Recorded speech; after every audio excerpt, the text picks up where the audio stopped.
SC వర్గీకరణ తెలుగు రాష్ట్రాల్లో అతిపెద్ద హాట్ టాపిక్ మాత్రమే కాకుండా అణగారిన కులాలనేటువంటి మాలా మాదిగ మధ్య రగులుతున్నటువంటి చిచ్చు. కూర్చొని మాట్లాడుకుంటే పోయేటువంటి దానికి, ఎవరికి ఎంత వాటా కావాలో పంచుకుంటే పోయేదానికి ఎందుకింత రణం, యుద్ధం, సమరం అనేటువంటిది కొన్ని ప్రశ్నలు.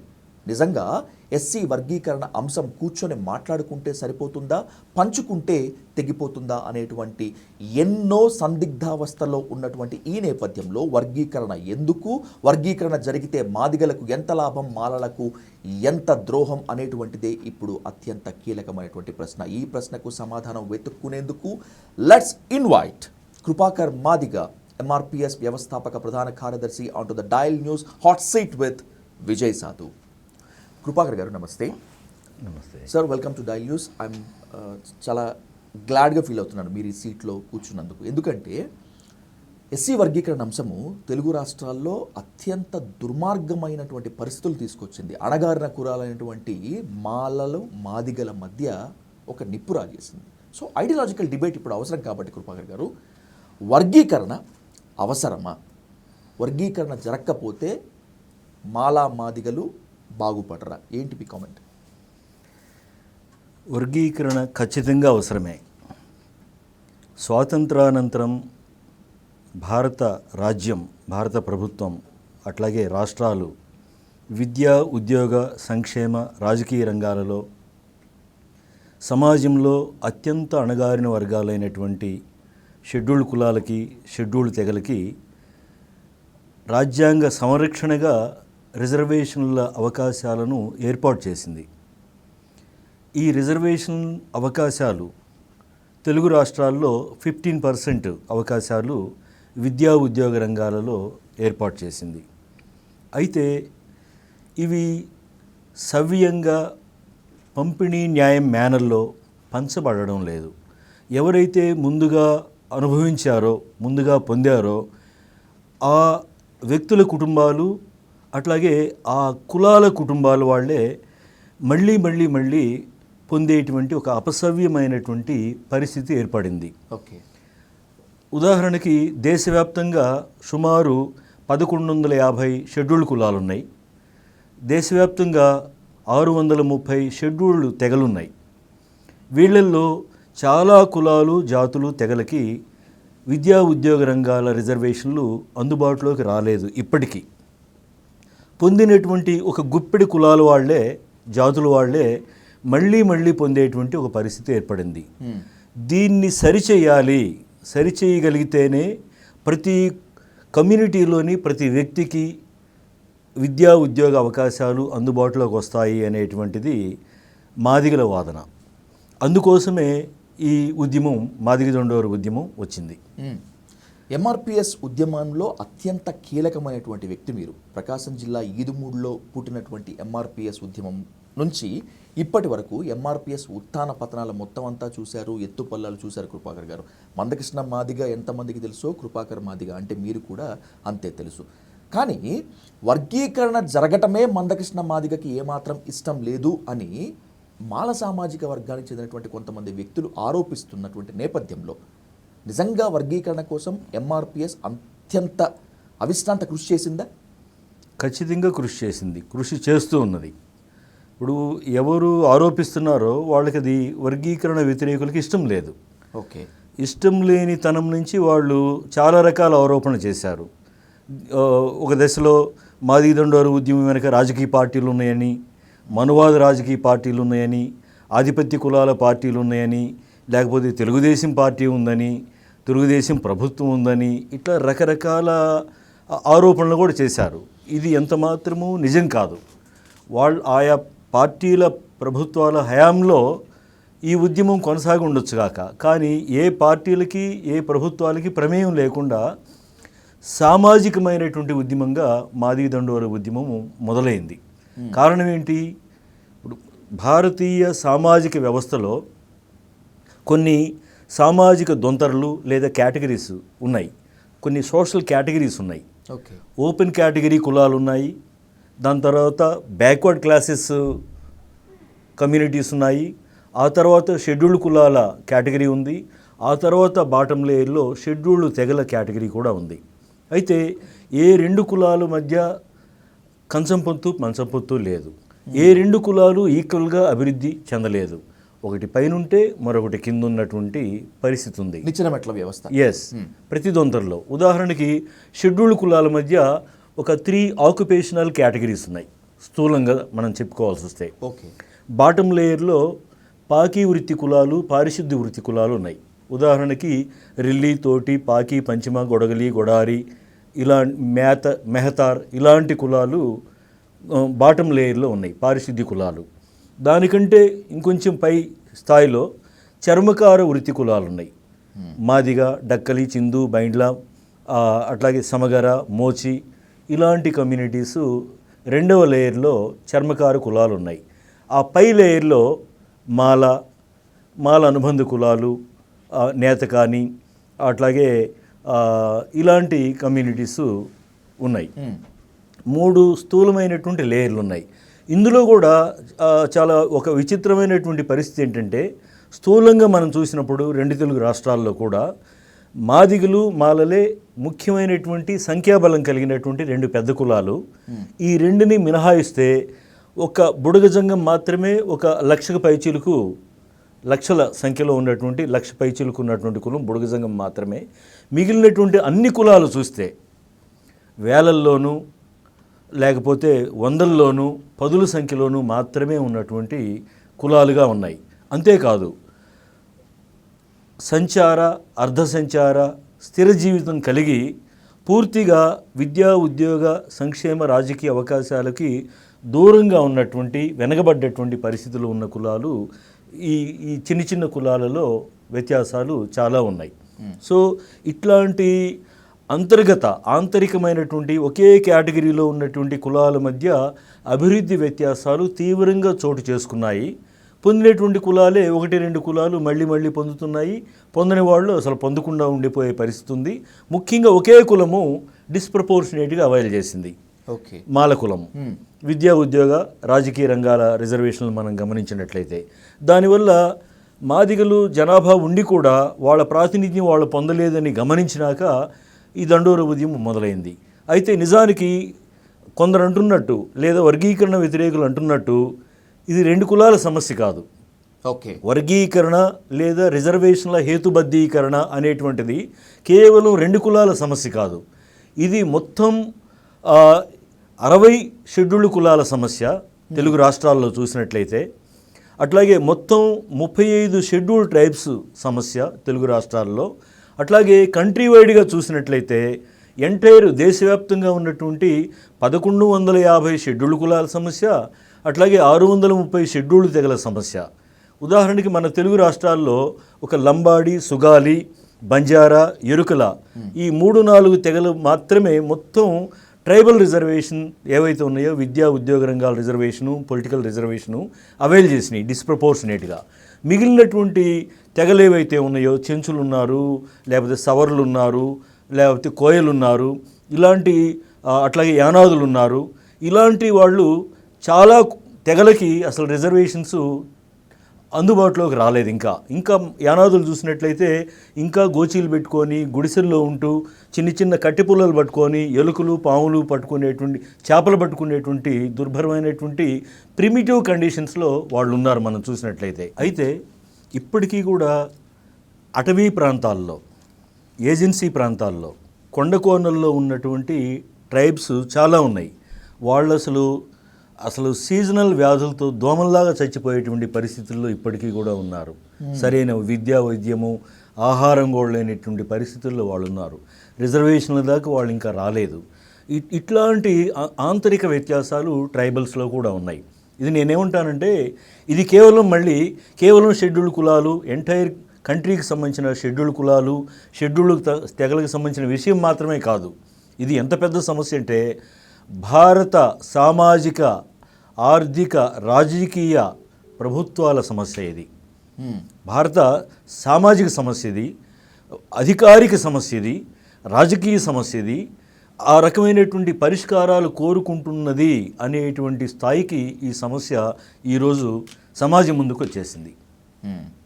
వర్గీకరణ డిమాండ్ తెర మీదకు రావడంతోనే మాలలు ఒక డిమాండ్ తీసుకొస్తున్నారు. మేము చదువుకున్నాము, మేము ఉద్యోగాలు తెచ్చుకున్నాం, మీరు చదువుకోలేదు, మీరు ఉద్యోగాలు తెచ్చుకోలేకపోయారు, తప్పు మాది కాదు కదా, ఇప్పుడు ఎందుకు ఈ వర్గీకరణ సమస్య అనేటువంటిది?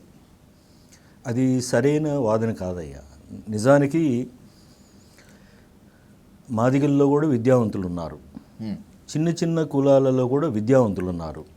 అయితే సెలక్షన్స్ జరగాల్సి వచ్చినప్పుడు ఏం జరుగుతుందంటే, ఎవరైతే ముందుబడి విద్యా ఉద్యోగ రాజకీయ రంగాలలో అవకాశాలు పొందగలిగారో ఈ సెలక్షన్స్ కమిటీల్లో వాళ్ళు ఉండడం వల్ల, లేదా వాళ్ళు లాబియింగ్ చేయగలిగేటువంటి పరిస్థితుల్లో ఉండటం వల్ల, వాళ్ళు ప్రభావితపరిచేటువంటి స్థితిలో ఉండటం వల్ల, ఇంటర్వ్యూ బోర్డుల్లో వాళ్ళు ఉండటం వల్ల ఏమవుతుందంటే, మిగిలినటువంటి అంటే రిలేటివ్లీ బ్యాక్వర్డ్ ఎస్సీస్ ఎవరైతే ఉన్నారో విద్యా ఉద్యోగాలలో అభ్యర్థులుగా వాళ్ళు వెళ్ళినప్పుడు వాళ్ళవి పక్కకు పెట్టబడుతూ ఉన్నాయి.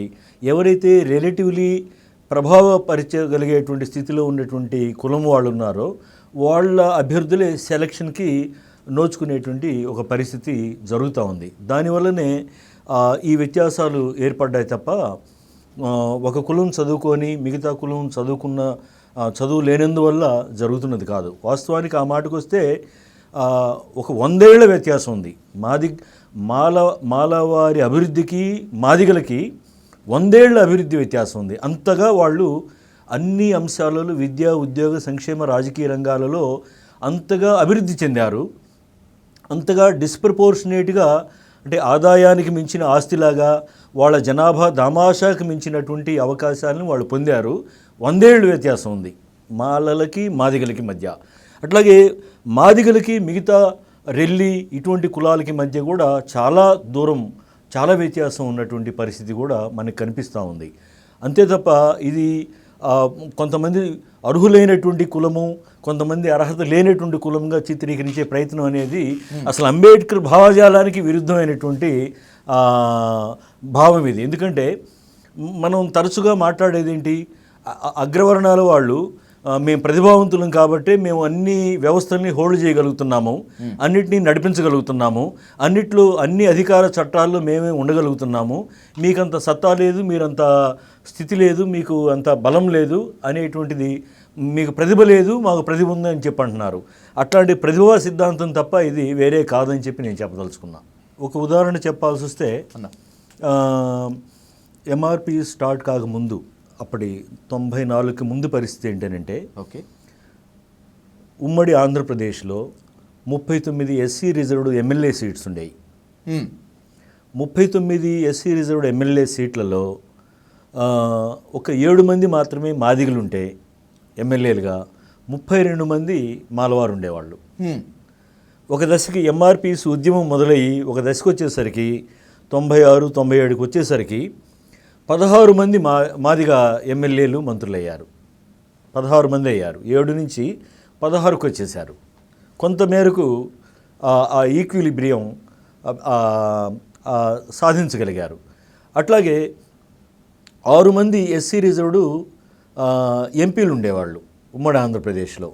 సిద్దిపేటలో ఒక నంది ఎల్లయ్య మాదిగా తప్ప మిగిలిన 5 సీట్లలో మాలవారి ఎంపీలుగా ఉండేటువంటి వాళ్ళు. అటువంటిది ఒక దశకు వచ్చేసరికి 4 ఎంపీలు మాదిగలయ్యారు ఒక దశలో. ఇదంతా కూడా ఉద్యమం చైతన్యం వలన వచ్చినటువంటి అవకాశంగా మేము భావిస్తూ ఉన్నాం. అట్లాగే ఉపకులాల వాళ్ళు కూడా ఎంపీలు అయ్యారు. ఎస్సీల్లో ఇటు మాదిగల వైపు నుంచి మాలల వైపు నుంచి కూడా ఉపకులాలకు సంబంధించినటువంటి వాళ్ళు కూడా ఎమ్మెల్యేలు అయ్యారు, మంత్రులు అయ్యారు, అట్లాగే ఎంపీలు అయినటువంటి పరిస్థితి కూడా ఈ సామాజిక చైతన్యం వల్ల, దండోర ఉద్యమం వల్ల వచ్చిందనేటువంటిది కూడా మనం గమనించాలి. ఏబిసిడి వర్గీకరణకు కేవలం మాలలు మాత్రమే వ్యతిరేకము అనేటువంటిది తెలుగు రాష్ట్రాల్లో కనిపిస్తుంది కృపాకర్ గారు. ఓకే, కానీ మాల సామాజిక వర్గానికి చెందినటువంటి కొందరు మేధావులు అనుకోండి, విద్యావంతులు అనుకోండి, లేకపోతే వర్గీకరణను వ్యతిరేకిస్తున్నటువంటి వాళ్ళు ఎవరైనా కూడా వర్గీకరణకు భారతదేశంలో ఉన్నటువంటి మెజారిటీ మాదిగలు కూడా వ్యతిరేకము. ఇందుకు ఉత్తరప్రదేశ్, మహారాష్ట్ర, బీహార్తో పాటు మరికొన్ని రాష్ట్రాలను చూపిస్తున్నారు. నిజంగా వర్గీకరణకు మాదిగలు వ్యతిరేకంగా ఉన్నారా? లేరు. ఇది ఎట్లా చెప్పొచ్చు అంటే, షెడ్యూల్డ్ కులాలలో దేశవ్యాప్తంగా ఒక గుప్పెడు క్రీమీ లేయర్ కులాలు ఉన్నాయి. ఓకే, ఎవరు ఈ క్రీమీలేయర్ కులాలు అని చెప్పానంటే, తమిళనాడుకు వచ్చేసరికి పరయ, అట్లాగే కర్ణాటక వచ్చేసరికి హొలియా, ఆంధ్రప్రదేశ్కి వచ్చేసరికి మాల, అట్లాగే మహారాష్ట్రకు వచ్చేసరికి మహర్, అట్లాగే ఉత్తరప్రదేశ్కి వచ్చేసరికి చమార్, అలాగే బీహార్కి వచ్చేసరికి పాశ్వాన్.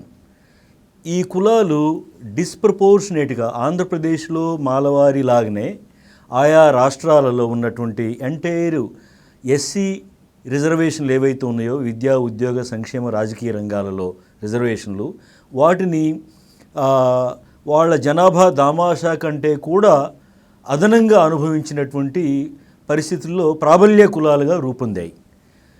వాళ్ళు ఎందుకు వ్యతిరేకిస్తున్నారు ఈ ప్రాబల్య కులాలు అని చెప్పానంటే, 80 ఏళ్లుగా తాము అదనంగా పొందారు.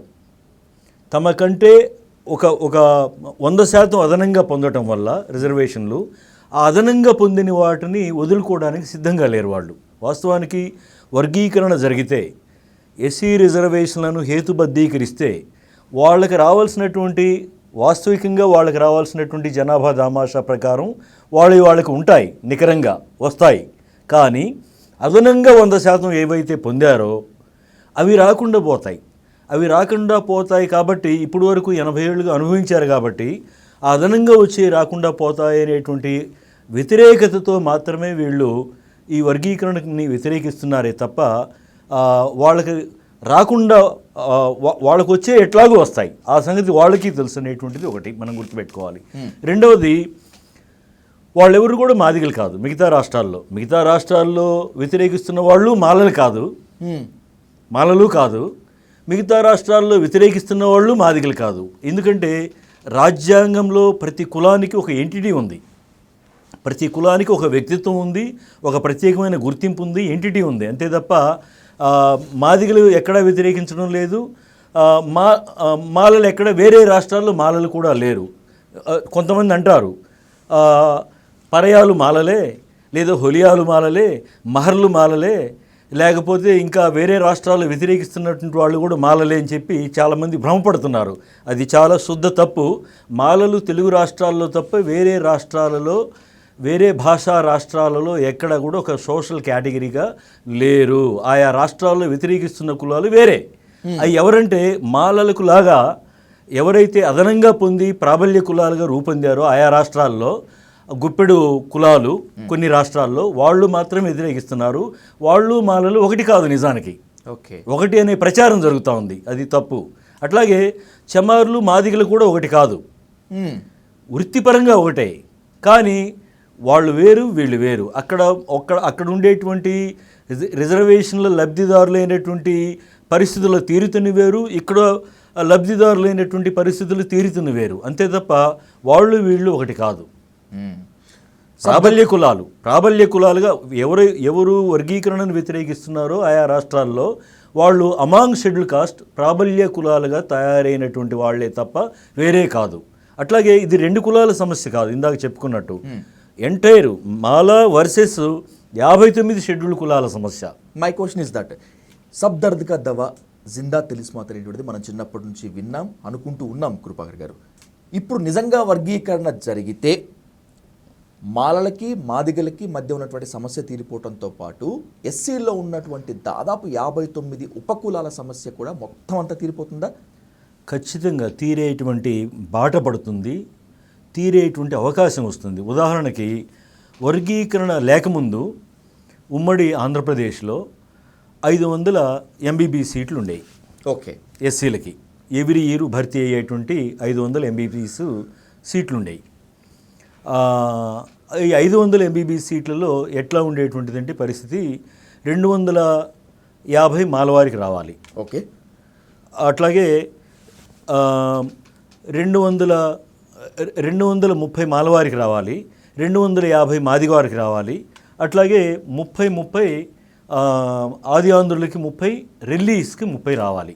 కానీ అక్కడ ఏం జరిగిందంటే మొత్తం 450 వరకు సీట్లు మొత్తం ఒకే కులం మాల కులస్తులకు వస్తే, ఉమ్మడి ఆంధ్రప్రదేశ్ వర్గీకరణ లేనప్పుడు జరగకముందు వర్గీకరణ జరిగిన తర్వాత ఏమైందంటే ఖచ్చితంగా 7%, 15లో 7%, 250 సీట్లు మాదిగలకు వచ్చాయి, మాదిగ అనుబంధ కులాలకి.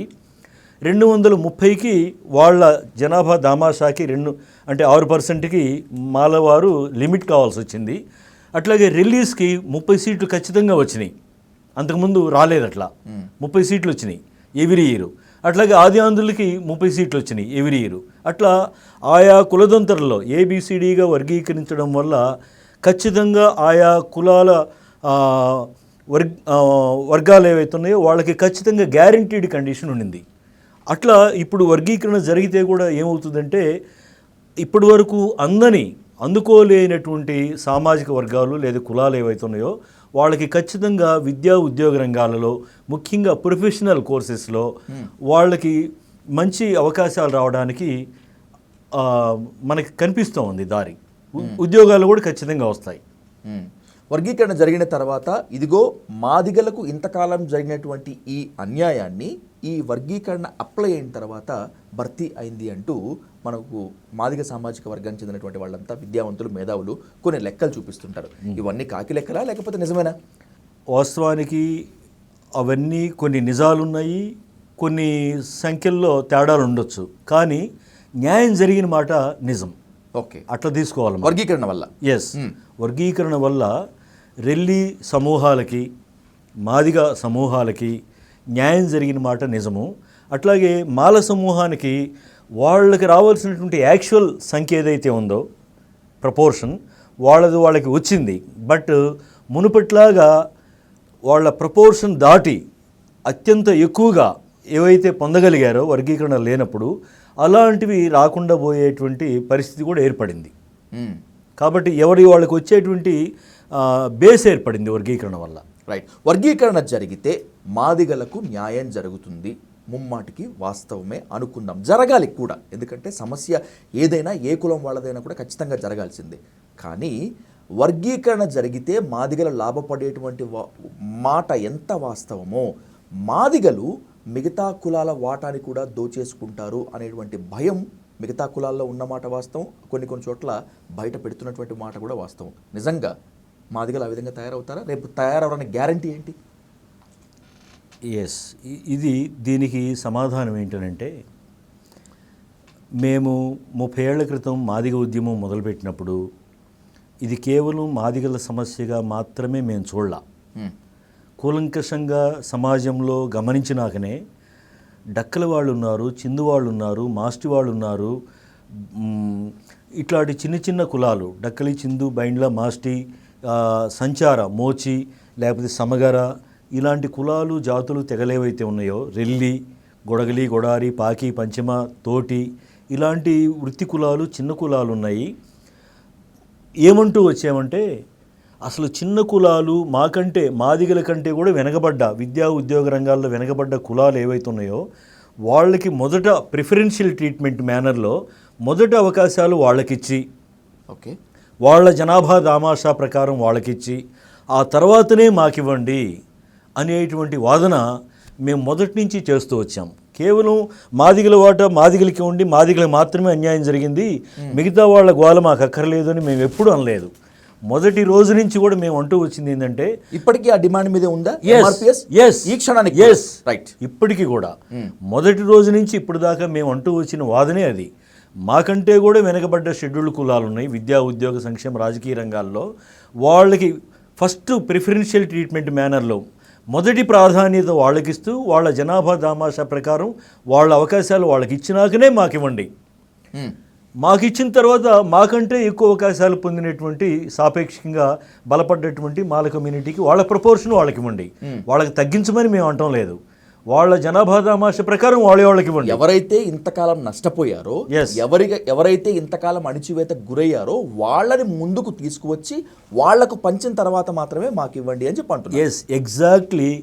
దీన్ని సుప్రీంకోర్టు కూడా గమనించాక సుప్రీంకోర్టు కూడా ఏం చేసిందనంటే, ఇది అసలు 2 రాష్ట్రాల సమస్య కాదు, ఇది పంజాబ్, హర్యానా, లేకపోతే ఆంధ్రప్రదేశ్, తెలంగాణ, తమిళనాడు, కర్ణాటక మొదలుగా గల రాష్ట్రాల సమస్య మాత్రమే కాదు, అసలు ఈ ఆంతరిక వ్యత్యాసాలు అసలు దేశవ్యాప్తంగా వ్యాపించున్నాయి షెడ్యూల్డ్ కులాల మధ్య, షెడ్యూల్డ్ తెగల మధ్య. కాబట్టి రిలేటివ్ బ్యాక్వర్డ్నెస్ని గుర్తించి దానికి ఒక మంచి మాట అన్నది. అంటే ఎంపిరికల్ డేటా, అనుభవించినటువంటి అవకాశాల డేటా ఆధారంగా సాపేక్షిక వెనుకబాటుతనాన్ని నిర్ధారించి, అలా నిర్ధారించిన తర్వాత సాపేక్షిక వెనుకబాటుతనానికి గురైనటువంటి కులాలు, జాతులు, తెగలు ఏవైతే ఉంటాయో వాళ్ళకి మొదటి ప్రిఫరెన్స్ ఇచ్చి, వాళ్ళ జనాభా తమాషా ప్రకారం వాళ్ళకి ఇచ్చి, ఆ తర్వాత రిలేటివ్లీ కొంత మధ్యస్థంగా ఉన్న వాళ్ళకి సెకండ్ ప్రిఫరెన్సు, ఇప్పటి వరకు బాగా అనుభవించిన వాళ్ళు ఎవరైతే ఉన్నారో వాళ్ళకి అత్యంత వెనకుంచి వాళ్ళ ప్రపోర్షన్ కూడా వాళ్ళకి ఇవ్వాలనేటువంటిది. అంటే మాదిగవాదము అనేది ఒక సామాజిక న్యాయవాదము. ఈ సామాజిక న్యాయవాదము సుప్రీంకోర్టు ఆగస్టు 1వ తేదీ ఇచ్చిన నాటి తీర్పు వల్ల తన శంకులో పోసినట్లయిందని మేము చెప్పదలుచుకున్నాం. ఓకే, 2024 ఆగస్టు 1న వర్గీకరణకు అనుకూలంగా సుప్రీంకోర్టు ఇచ్చినటువంటి తీర్పు కానే కాదు, ఇది జస్ట్ గైడ్ లైన్సే అని చెప్పి మాల ప్రతినిధులు మాట్లాడుతున్నారు. ఇందులో క్రిమి లేయర్ అనేటువంటి ఒక దుర్మార్గమైన పద్ధతిని ప్రవేశపెట్టి రిజర్వేషన్ల స్ఫూర్తికి తూట్లు పడటం మాత్రమే కాకుండా రాజ్యాంగాన్ని తగలబెట్టేటువంటి ప్రక్రియలా ఉంది చంద్రచూడ్ ఇచ్చినటువంటి తీర్పు అనేటువంటిది. తీర్పులో కొన్ని ముఖ్యమైనటువంటి అంశాలని మనం గమనించాలి. ప్రధానమైన తీర్పు రేషనలైజేషన్ ఆఫ్ ఎస్సీ రిజర్వేషన్స్ లేదా పంపిణీ న్యాయం మేనర్లో. ఇప్పుడు మనం ఉదాహరణకి ఆర్టికల్ 38, 39 డైరెక్టివ్ ప్రిన్సిపల్స్ చూసినట్లయితే ఆర్టికల్ 38, 39 ఏం చెప్తూ ఉన్నాయంటే, దేశంలో సంపద ఎక్కడా కూడా అన్నేచురల్గా కాన్సన్ట్రేట్ కాకూడదు, పోగుపడకూడదు ఒక చోట. ఇది పంపిణీ న్యాయం మేనర్లో, కామన్ గుడ్ మేనర్లో అందరికీ పంచబడాలి. ఈవెన్ జీతభత్యాలు, హోదాలలో కూడా పంపిణీ న్యాయం మేనర్లో, కామన్ గుడ్ మేనర్లో పంచబడాలని చెప్పి ఆర్టికల్ 38, 39 చెప్తూ ఉన్నాయి. అటుగా ఆర్టికల్ 46 ఏం చెప్తా ఉందంటే, షెడ్యూల్డ్ కులాలు, షెడ్యూల్డ్ తెగల్ని అన్ని రూపాలలోని దోపిడీల నుంచి సంరక్షించి వాళ్ళ విద్య, ఆర్థిక పరమైనటువంటి అంశాలలో పెంపొందింపజేయాలని చెప్పి ఆర్టికల్ 46 చెప్తూ ఉంది. అట్లాగే ఆర్టికల్ 15(4), 16(4) ఏం చెప్తున్నాయంటే, ఏవైనా అంటే స్థూల అర్థంలో ఎస్సీ, ఎస్టీ, బీసీలంతా కూడా వీకర్ సెక్షన్సే అనేటువంటి అర్థం తీసుకొని, ఒక వీకర్ సెక్షన్ లేదా కొన్ని వీకర్ సెక్షన్స్ కనుక విద్యలో కనుక వెనుకబాటుతనం కలిగి ఉంటున్నట్టు గుర్తిస్తే వాళ్ళని విద్యలో అడ్వాన్స్మెంట్ చెందించడానికి కావాల్సిన అన్ని చర్యల్ని కేంద్రము లేదా రాష్ట్ర స్థాయిలో రాష్ట్రాలు, కేంద్ర స్థాయిలో కేంద్రము తీసుకోవచ్చును అని ఆర్టికల్ 15(4) చెప్తా ఉంది. అట్లాగే ఆర్టికల్ 16(4) ఏం చెప్తా ఉందంటే, ఒక వీకర్ సెక్షన్ లేదా కొన్ని వీకర్ సెక్షన్స్ కనుక తమ ప్రభుత్వ ఉద్యోగాలలో తగిన ప్రాతినిధ్యం కనుక లేవు వాటికి అని గుర్తించినట్లయితే వాళ్ళకి తగిన ప్రాతినిధ్యం కల్పించడానికి కేంద్రము లేదా రాష్ట్రము అవసరమైన అన్ని చర్యలు తీసుకోవచ్చును అని 16(4) చెప్తా ఉంది. ఓకే, ఈ ఆర్టికల్స్కి అనుగుణంగానే, ఈ అధికరణాలకి అనుగుణంగానే రాష్ట్రాలు, ముఖ్యంగా రాష్ట్రాల మీద స్ట్రెస్ చేస్తూ జస్టిస్ చంద్రచూడ్ గారి రాజ్యాంగ ధర్మాసనం ఆగస్టు 1వ తేదీ నాడు ఇచ్చినటువంటి వర్గీకరణ మీద తీర్పు ఏదైతే ఉందో దాంట్లో స్పష్టంగా చెప్పింది ఏంటంటే, రాష్ట్ర ప్రభుత్వాలు విద్యా ఉద్యోగ రంగాల్లో ఇచ్చేటువంటి రిజర్వేషన్ అవకాశాలు ఏవైతే ఉన్నాయో వాటిని పంపిణీ న్యాయం మేనర్లో ప్రతి కులానికి, అట్లాగే రిలేటివ్లీ బ్యాక్వర్డ్నెస్కి గురైనటువంటి కులాలకి ముఖ్యంగా వాళ్ళని ప్రాధాన్యతలతో కూడినటువంటి ప్రాతినిధ్యాన్ని వాళ్ళకి కల్పించాలని చెప్పి స్పష్టంగా ఆ తీర్పులో చెప్పింది. దాని మీదనే ఇప్పుడు స్ట్రెస్, దాని మీదనే గురి, దాని మీదనే అమలు అనేటువంటి ప్రక్రియ అంతా కూడా రాష్ట్రాల్లో, తెలుగు రాష్ట్రాల్లో నడుస్తుందనేది మనం గుర్తుపెట్టుకోవాలి. అయితే వర్గీకరణ వ్యతిరేకులు తీసుకొస్తున్నటువంటి ఇతర సమస్యలు ఏమిటి అని చెప్పనన్నప్పుడు, ఎందుకంటే వర్గీకరణ వాళ్ళకి ఇష్టం లేదు కనుక రాష్ట్ర ప్రభుత్వాలు ఇచ్చే విద్యా ఉద్యోగ రంగాల్లో రిజర్వేషన్లని హేతుబద్ధంగా పంచడం అనేది రాష్ట్ర ప్రభుత్వాల హక్కు, వర్గీకరించి పంచేటువంటిది రాష్ట్ర ప్రభుత్వాల హక్కు. ఆ మేరకు తీర్పులో స్పష్టంగా ఉంది. అయితే వీళ్ళు చెప్పేటువంటి తకరారు మాటలు ఏంటనంటే, ఇది గైడ్లైన్స్, సూచన మాత్రమే తప్ప గట్టిగా బల్లగుద్ది చెప్పలేదు అని చెప్పనడము అనేటువంటిది అట్లా ఉండదు. సుప్రీం తీర్పు ఒక్కొక్కసారి సజెస్టివ్గా చెప్పుద్ది, ఓకే. ఒక్కొక్కసారి వ్యాఖ్యానంతో చెప్పుద్ది, ఒక్కొక్కసారి బల్లగుద్దినట్టే చెప్పుద్ది, ఒక్కొక్కసారి వైజ్గా చెప్పుద్ది. ఏది ఏ టోన్లో ఉన్నదనేది కాదు మనం స్వీకరించాల్సింది ఇక్కడ, ఏ అభిప్రాయంతో ఉన్నది. ఈవెన్ సుప్రీంకోర్టుకి కూడా కళ్ళు చెవులు అన్నీ ఉంటాయి కదా. న్యాయ వ్యవస్థకి కూడా సమాజంలో ఎందుకు సుమోటోగా తీసుకుంటాయి కేసుల్ని? ఎందుకంటే తను గమనిస్తూ ఉంటుంది, హృదయం ఉంటాయి, కళ్ళు ఉంటుంది, Yes, చెవులు ఉంటుంది. న్యాయ వ్యవస్థ కూడా సామాజిక సమస్యలేంటి, వర్తమాన సమాజంలో సామాజిక సమస్యలేంటి, ఆర్థిక సమస్యలేంటి, వర్గపరమైన సమస్యలేంటి, జెండర్ పరమైన సమస్యలేంటి అనేటువంటి రాజకీయ సమస్యలు ఏంటి అనేటువంటిది అబ్జర్వ్ చేస్తూ ఉంటుంది తనకుండేటువంటి నిరంతరాయమైనటువంటి యంత్రాంగం ద్వారా. సో తనొక కంక్లూజన్స్కి తను వస్తుంది అంతే తప్ప ఎవరో ఇన్ఫ్లుయెన్స్ చేస్తే ఇచ్చేటువంటి తీర్పులుగా ఉండవు ఏవి కూడా. కొంతమంది వర్గీకరణ వ్యతిరేకులు కానీ, కొంతమంది వర్గీకరణ అనుకూలులు కానీ చేస్తున్నటువంటి కొన్ని పిచ్చివాదనలు ఏంటంటే ఇది ఎవరో ప్రభుత్వాల్లో ఉండేవాళ్ళు ప్రభావితపరిచినట్టుంది, లేకపోతే ఇది రాజ్యాంగాన్ని దాటుకోపోయి ఇచ్చినట్టున్నారు, రాజ్యాంగ వ్యతిరేకమైన తీర్పు ఇదని చెప్పి కూడా వర్గీకరణ వ్యతిరేకులు అంటూ ఉన్నారు. ఇవన్నీ పిచ్చి మాటలు. ఏంటంటే ఒక రాజ్యాంగ వ్యవస్థ, ఒక ప్రభుత్వ వ్యవస్థ, న్యాయ వ్యవస్థ అనేటువంటిది తనకుండేటువంటి స్వతంత్రత, తనకుండేటువంటి విజను, పరిశీలన, సమాజం మీద తనకుండే అంచనా తనుంటుంది. సమాజంలో ఏం జరుగుతుందో తనకు తెలుసు. కాబట్టి భారతదేశంలో షెడ్యూల్డ్ కులాలు, షెడ్యూల్డ్ తెగల మధ్య ఉన్నటువంటి ఆంతరిక వ్యత్యాసాల మీద ఒక స్పష్టతకు వచ్చింది. ఎందుకు రాగలిగిందంటే 1965లోనే కేంద్ర న్యాయ వ్యవస్థ ఆ రోజు ఒక లోకూర్ కమిటీ అనేటువంటి దాన్ని వేసింది. Lokur committee, justice Lokur committee. Lokur committee ముగ్గురితో వేసింది. వేసి ఏం చెప్పిందంటే అసలు షెడ్యూల్డ్ లిస్టులో తొలగించాల్సిన వాళ్ళు, చేర్చాల్సిన వాళ్ళు మీద చాలా భిన్నాభిప్రాయాలు, అశాస్త్రీయమైన అభిప్రాయాలు, శాస్త్రబద్ధంగా లేవని చెప్పి చాలా అభిప్రాయాలు వచ్చినాయి, మెమొరాండాలు వచ్చినాయి మా దృష్టికి. దీన్ని పరిశీలించి మాకు కొన్ని రికమెండేషన్స్ ఇవ్వండి అని చెప్పి ఎస్సీ ఎస్టీ వర్గాల వాళ్ళు రిజర్వేషన్లు పొందిన తీరుతెన్నుల మీద ఎస్సీ ఎస్టీ జాబితాలో ఉన్నటువంటి కులాలు, జాతులు, తెగల లిస్టు మీద వేసింది ఒక కమిటీని. ఓకే. ఆ కమిటీ వాళ్ళు ఏమని చెప్పారంటే ఆ రోజుల్లోనే చాలా వ్యత్యాసాలు ఉన్నాయి, షెడ్యూల్డ్ కులాలు, షెడ్యూల్డ్ తెగల మధ్య చాలా వ్యత్యాసాలు ఉన్నాయి, అందరికీ అందటం లేదు, అందరికీ అందించేటువంటి ఒక యంత్రాంగాన్ని, గైడ్లైన్స్ని, ఇటువంటి వాటిని కూడా ముందుకు తీసుకురావాల్సిన అవసరం ఉందని చెప్పి ఆ రోజుల్లో ఆ కమిటీ కూడా రికమెండేషన్స్ ఇచ్చింది 1965లోనే. అందుకని మొదటి నుంచి వ్యవస్థలో ఎలా ఉందనేటువంటి ఒక క్లియర్ కట్ అబ్జర్వేషను సుప్రీం వ్యవస్థకు ఉంది, న్యాయ వ్యవస్థకు ఉంది. కాబట్టి అట్లా ఇవ్వగలిగింది తీర్పు అనేటువంటిది కూడా మనం గుర్తించాలి. అట్లాగే వర్గీకరణ వ్యతిరేకులు తీసుకొస్తున్న అంశాలు వర్గీకరణకి ఆటంకపరిచేవిగా ఉన్నాయే తప్ప వర్గీకరణకి సానుకూలంగా లేవు. ఏమిటి వాళ్ళు తీసుకొస్తుంది?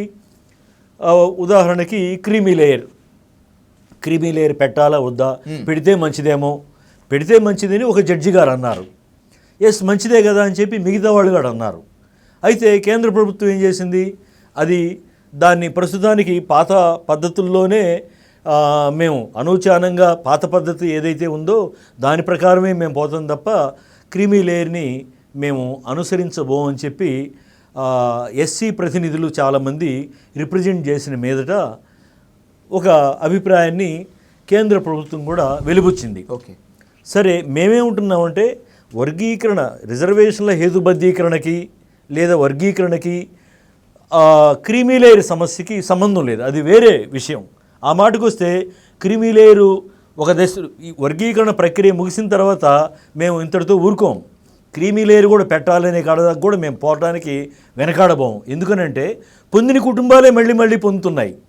మేమేముంటున్నామంటే అసలు భారతదేశంలో 2 సార్లు ప్రజాప్రతినిధి అయితే ఆ కుటుంబంలో ఆ వ్యక్తి డిస్క్వాలిఫై చేయాలి. ప్రెసిడెంట్ ఆఫ్ అమెరికా కూడా 2 సార్లే, 2 టర్ములే ఉండేది. ఎగ్జాక్ట్లీ, అవును. అట్లాగే ఇండియాలో కూడా ఒక వ్యక్తి 2 సార్లు ఎంపీ అయినా, లోక్సభ, రాజ్యసభ, ఎమ్మెల్యే, విధానసభకి 2 సార్లు ఎన్నికైతే, ఈవెన్ లోకల్ బాడీస్లో కూడా ఆ వ్యక్తి 2 సార్లకు మించి అదనంగా కావడానికి వీల్లేదనేటువంటి రాజ్యాంగ సవరణ జరగాల్సినటువంటి అవసరం ఉంది. ఇది ఫస్ట్ కేవలం దళిత కులాలకేనా, ఆధిపత్య కులాలకి? అన్ని కులాలకి, ఓకే. అన్ని కులాలకి ఒకటి. రెండవది, సెలక్షన్ కమిటీస్లో ఎలా ఉండాలి అని చెప్పనంటే, ఈవెన్ షెడ్యూల్డ్ కులాలలో కూడా, షెడ్యూల్డ్ కులాలు షెడ్యూల్డ్ తెగలకు సంబంధించిన విద్యాపరమైనటువంటి సెలక్షన్ కమిటీస్ ఉంటాయి యూనివర్సిటీస్లో, హైయర్ ఎడ్యుకేషన్లో. వాళ్ళు ఏం చూడాలి అని చెప్పనంటే, వచ్చిన మన ముందుకి అవకాశం కోసం వచ్చిన అభ్యర్థి గ్రామీణ ప్రాంతం వాడైతే ఒక మార్కు కలపాలి, పట్టణం వాడైతే నెక్స్ట్ వరుసలో ఉండాలి. అట్లాగే మొదటి తరం వాడైతే, తల్లిదండ్రులు వ్యవసాయ కూలీలు, మొదటి తరం వాడు వచ్చిన అభ్యర్థి ఒక మార్కు కలపాలి. తల్లిదండ్రులు చదువుకున్న వాళ్ళు, ఉద్యోగస్తులు అయితే పట్టణం వాడైతే వెనక వరుసలో ఉంటాడు. అట్లాగే అభ్యర్థి వీధి బడిలో లేదా గవర్నమెంట్ అవకాశాలు తెలుగు మీడియం మాతృభాషలో చదువుకున్నవాడైతే వెనకబాటుతనానికి గుర్తుగా ఒక మార్కు కలపాలి. అదే ఇంగ్లీష్ మీడియము ప్రైవేటు స్కూళ్ళల్లో చదువుకున్న వాడైతే అభ్యర్థి వెనక వరుసలో ఉంచాలి. దీనివల్ల ఏమవుతుందంటే, స్పష్టంగా ఎవరైతే అభ్యర్థుల్లో రిలేటివ్ బ్యాక్వర్డ్నెస్ స్థితి నుంచి వచ్చినటువంటి వాళ్ళు ఎవరైతే ఉంటారో జెన్యూన్గా, వాళ్ళకి మొదటి అవకాశం ఇవ్వడానికి వీలవుద్ది.